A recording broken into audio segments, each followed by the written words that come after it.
wife had been acting strange ever since her conference with the church last week. It was to empower women to revive the traditional Christian household. It sounded like a bunch of Bible-thumping nonsense to me, but I stayed respectful to her new belief. I wanted to support her as much as possible without being mixed into that religious phooey myself.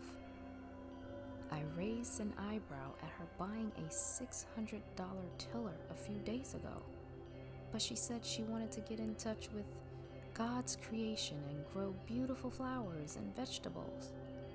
I figured that was a good hobby and let it go. I just have to work some extra overtime to cover the expense. She obsessed over this patch of dirt, watering it morning, noon, and night, mixing in lime and compost. I told her it might be too much lime, but she said she wanted to dissolve some impurities in the ground and that the lime would do the job. I shrugged, not knowing much about gardening, and left her to it. "Can I fix you a drink?"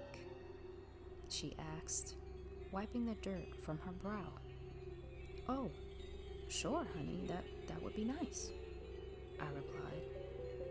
I could hear her singing hymns in the kitchen, rattling ice in a whiskey glass. She brought me an old-fashioned and kissed my forehead.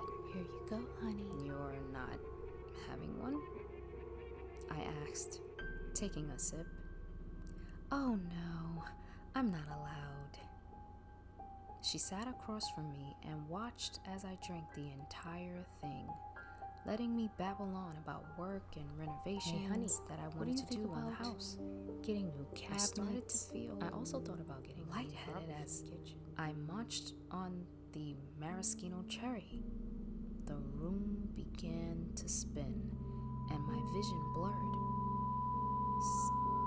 Sarah, what did you put in the drink?"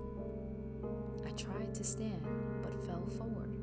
She didn't answer, only stood over me singing those damn hymns, only they sounded much more ominous now.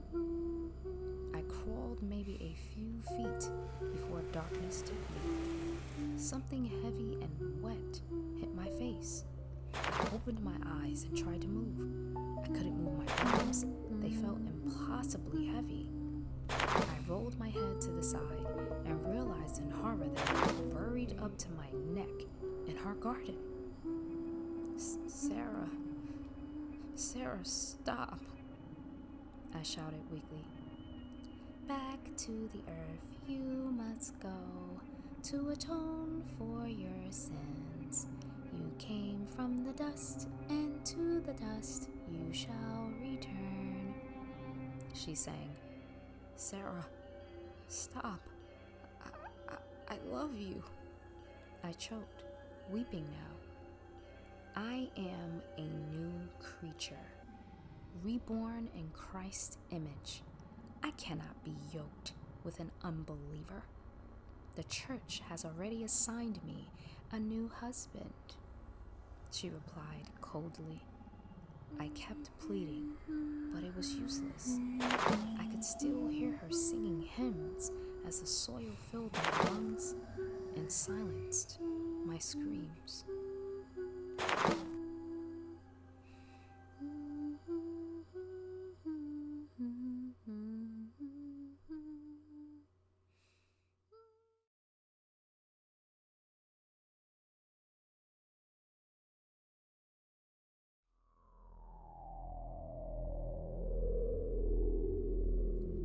Good evening, my creepers and creepettes. I am Madam of the Night, and I hope you enjoyed tonight's short story.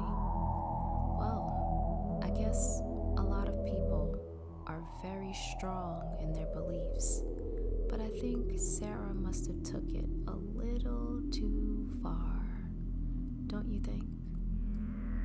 Please subscribe and like and hit that bell icon so you can receive notifications of all my postings every week. And I will see you ghouls soon. You never know what goes bump in the